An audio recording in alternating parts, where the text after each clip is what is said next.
Salut à tous les amis, c'est StayGeek. J'espère que vous allez bien. Pour ma part, ça va super. C'est vrai que j'ai pas fait de vidéo ces 3 ou 4 derniers jours. Du coup, j'en ai profité pour aller livrer un client ce week-end. C'était une commande de carte graphique. J'en ai profité pour prendre un petit peu de vacances du côté de la Côte d'Azur.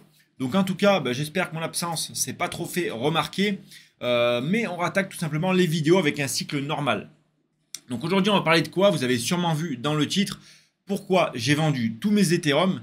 J'en avais une douzaine à peu près, donc je les ai tous liquidés. Il n'y en a plus un seul qui reste. Bon, il y a du minage qui arrive petit à petit, mais j'ai 0 Ethereum et que je vais vous expliquer dans cette vidéo pourquoi j'ai liquidé tous mes Ethereum. C'est parti. Avant que la vidéo ne commence et qu'on rentre dans le sujet concret, n'hésitez pas bien sûr à vous abonner, mettre un petit pouce bleu et un commentaire, ça permet de soutenir la chaîne. On fête également les 1 an de la chaîne YouTube, donc ça c'est plutôt pas mal. Alors j'ai pas fait des vidéos depuis 1 an concernant le minage de crypto-monnaies. J'avais commencé sur les PC gamers, le matériel informatique, etc. parce que c'est quelque chose qui me passionne.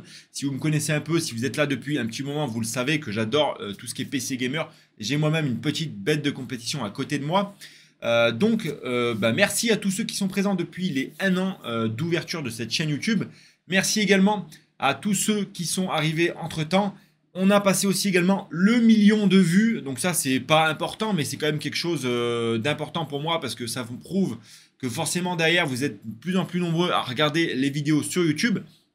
Maintenant, on va tout simplement passer au sujet de la vidéo. Petite information aussi, si tu n'es pas abonné, viens t'abonner sur Instagram. Le lien sera dans la description.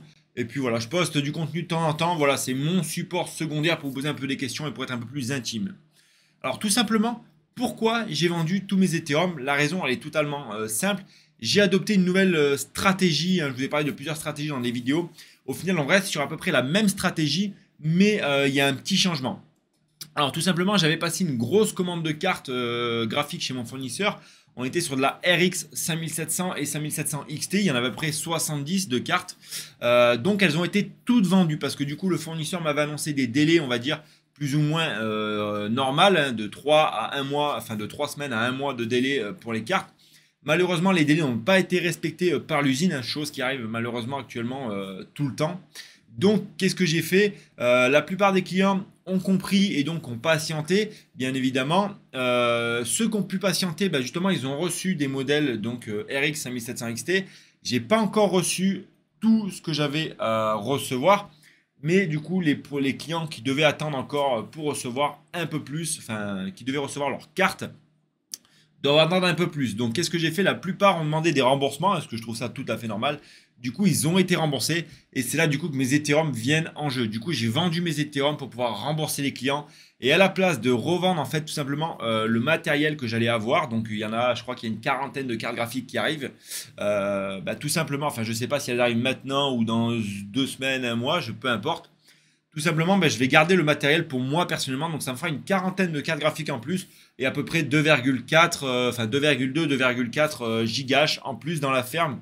Donc, simplement, je me suis dit, au lieu de garder des Ethereum qui pour le moment ne servent à rien pour une potentielle montée, tout simplement, quand il y a eu un pic à 4100, 150, je crois, quelque chose comme ça, je ne sais plus exactement les chiffres, j'ai vendu crescendo, bam, j'ai vendu tous mes Ethereum que j'avais. Donc, vous pouvez faire le calcul à 4150 euros, hein, bien sûr, pas de dollars, multiplié par 12,4 ou 12,3. Voilà, je vous laisse faire le calcul. Donc, ça représente quand même pas mal d'argent. Hein, ça représente une bonne somme d'argent, une bonne somme d'investissement. Donc finalement, cette somme-là viendra s'additionner à la somme que j'ai déjà investie en fait dans ma ferme de minage.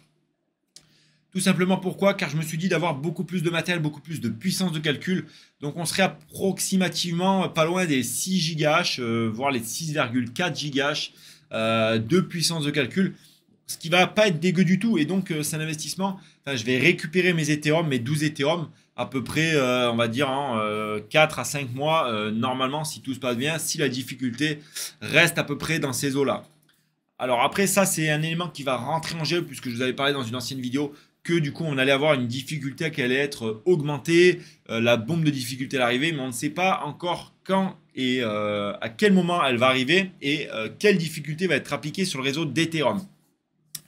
Donc bon, voilà, rien d'extravagant dans cette vidéo-là. Simplement, je voulais vous expliquer mon point de vue et pourquoi j'avais vendu tous mes Ethereum. Parce que certains se demandent qu'est-ce que je fais avec ma crypto-monnaie et qu'est-ce que je peux conseiller. Alors tout simplement, ce que je peux conseiller, c'est du coup, si vous avez un Ethereum, deux Ethereum, soit vous pouvez les stacker via les formes de stacking pour récupérer un API mensuel, enfin ou annuel, peu importe, vous allez récupérer un peu on va dire d'Ethereum chaque mois grâce au stacking. Ou simplement, vous pouvez vendre quand le marché est haussier, quand on touche les 4000, 4200, 4300 euros par exemple pour un Ethereum. Vous pouvez le vendre et vous pouvez investir dans du matériel. C'est une stratégie qui est bonne comme une autre. Il n'y a pas de meilleure stratégie plus une que l'autre. C'est vraiment moi ce que j'ai trouvé de plus sain et de plus logique à faire avec mes 46 000 euros et des brouettes pour pouvoir justement investir. Alors après, j'ai gardé bien sûr tout mon Bitcoin, tous mes cheatcoins, tous mes altcoins. J'ai gardé la plupart, enfin tout mon portefeuille reste le même à part les Ethereum qui ont été vendus. Voilà, donc en portefeuille, ouais, il me reste du coup presque tout. La seule position que j'ai revendue il n'y a pas longtemps, c'est laquelle déjà? Je sais plus. Il faudrait que je regarde pour vous dire concrètement ce que j'ai vendu. Dites-moi si ce petit format de vidéo vraiment FaceTime vous plaît. Dites-moi aussi si ma petite coupe de cheveux que je me suis faite là, j'ai coupé et tout. Je me trouve beau quand même. Donc franchement, rien à dire. Dites-moi ce que vous en pensez dans les commentaires si la coupe de cheveux me va bien. Si le format Facecam comme cela vous plaît aussi. Et moi, je vous dis, en tout cas, à demain pour une nouvelle vidéo. C'était une vidéo courte, mais rapide et efficace. Je vous dis à demain. C'était Stay Geek. Ciao!